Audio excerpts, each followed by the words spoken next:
হাই বন্ধু-বান্ধৱীসকল, কি খবৰ সকলোৰে? এয়া মোৰ প্ৰথমটি লং ভিডিঅ' হয়। ইমানো দীঘলকৈ বনোৱা নাই, কাৰণ ইমান ভাগৰুৱা অনুভৱ হৈছে। সেইদিনাখন আমি মা কামাখ্যা মন্দিৰত গৈছিলোঁ। তাৰ পৰা আহোঁতে এয়া আমি ডক্টৰ ভূপেন হাজৰিকাদেৱৰ সমাধিস্থলত সোমাই আহিলোঁ। আৰু মই দেখাও নাছিলোঁ এদিনো, দাদাহঁতৰ লগত গৈছিলোঁ। তাৰপাছত এয়া দেখিছে ইমান ধুনীয়া পৰিৱেশ, পূৰা চাৰিওফালে সেউজীয়া হয়। এইখিনি পৰিৱেশ মোক বিৰাট ভাল লাগিছে। অকণমান দেখুৱাই দিছোঁ ইয়াৰ পৰিৱেশ। সকলোবোৰ ফুলনি বাগিচা হয়, তাৰে মাজেৰে ৰাস্তাটোৱেদি যায়। ডক্টৰ ভূপেন হাজৰিকাৰ বাল্যকালৰ পৰা একেবাৰে বৃদ্ধকালৰ যেতিয়ালৈকে তেখেতে স্বৰ্গগামী হোৱা নাছিল, তেতিয়ালৈকে তাত সকলোবোৰ ফটো, সকলোবোৰ সন্মান তাত সংগ্ৰহ কৰা আছে।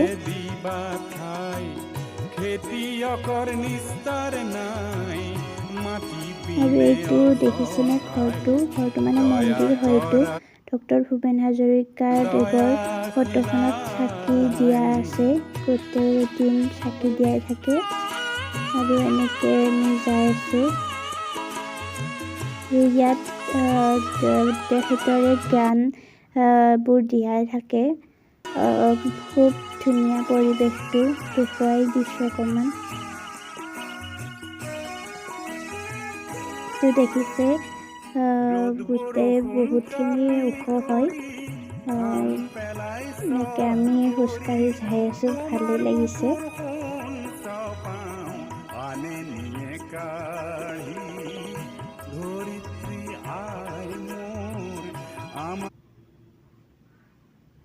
তাৰপিছত আমি এনেকৈ ভিতৰলৈ গ'লোঁ, অকণমান চাম বুলি।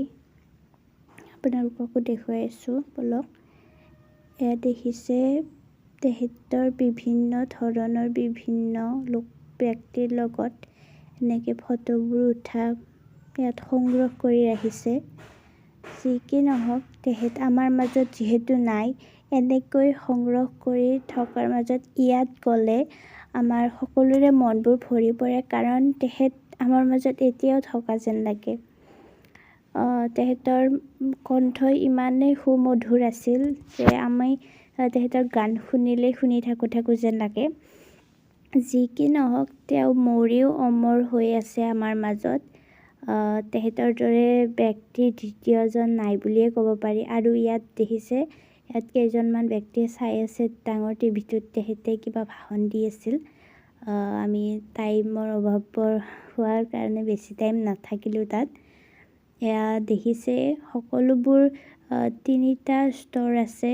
এয়া ফাৰ্ষ্ট ষ্ট'ৰ হয়, ছেকেণ্ড থাৰ্ড ষ্ট'ৰতো তেখেতৰ এইবোৰে বিভিন্ন ধৰণৰ বিভিন্ন ফটোবোৰ দিয়া আছে।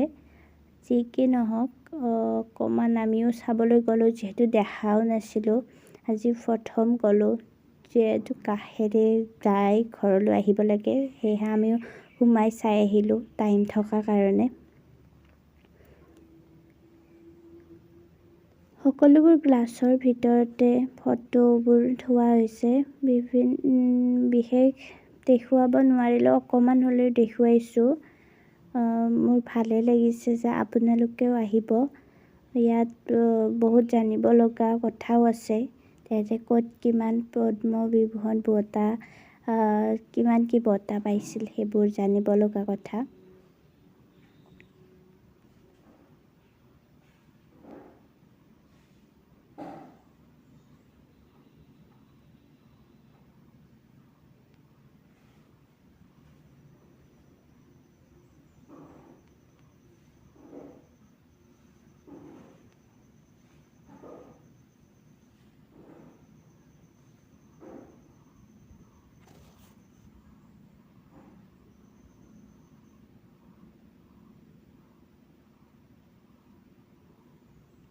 আকৌ ঘূৰি আহি একেখিনি ঠাই পালোঁ।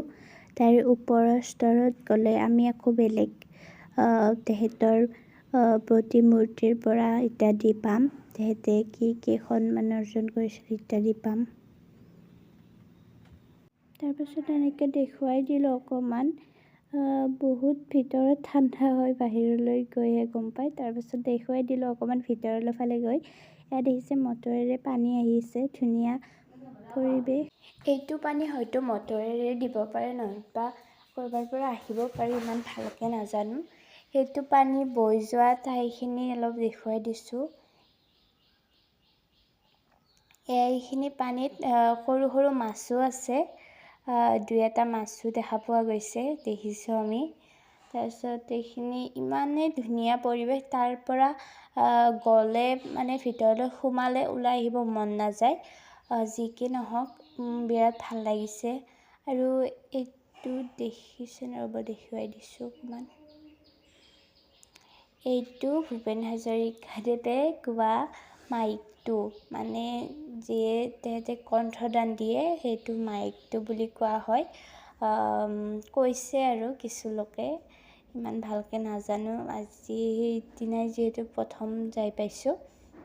তাৰপিছত সকলোবোৰ পৰিৱেশ মোৰ বিৰাট ভাল লাগিছে, কাৰণ নিৰল পৰিৱেশ হয়। মই নিৰল পৰিৱেশে ভাল পাওঁ, সেয়েহে মোৰ বহুত ভাল লাগিছে। তাত যাই মনটো যদিও বেয়া আছিলে, ভাগৰ অনুভৱ লাগিছিল, কাৰণ আমি মা কামাখ্যা মন্দিৰত দৰ্শন কৰি আহিছিলোঁ। সেয়েহে তাত যাই মোৰ বহুত ভাল লাগিল। আৰু গধূলি হোৱা হৈছে প্ৰায়, তাৰপাছত আমি ঘৰ আহি পালোঁ। এইখিনিয়ে আজিৰ ব্লগটো, বাই বাই।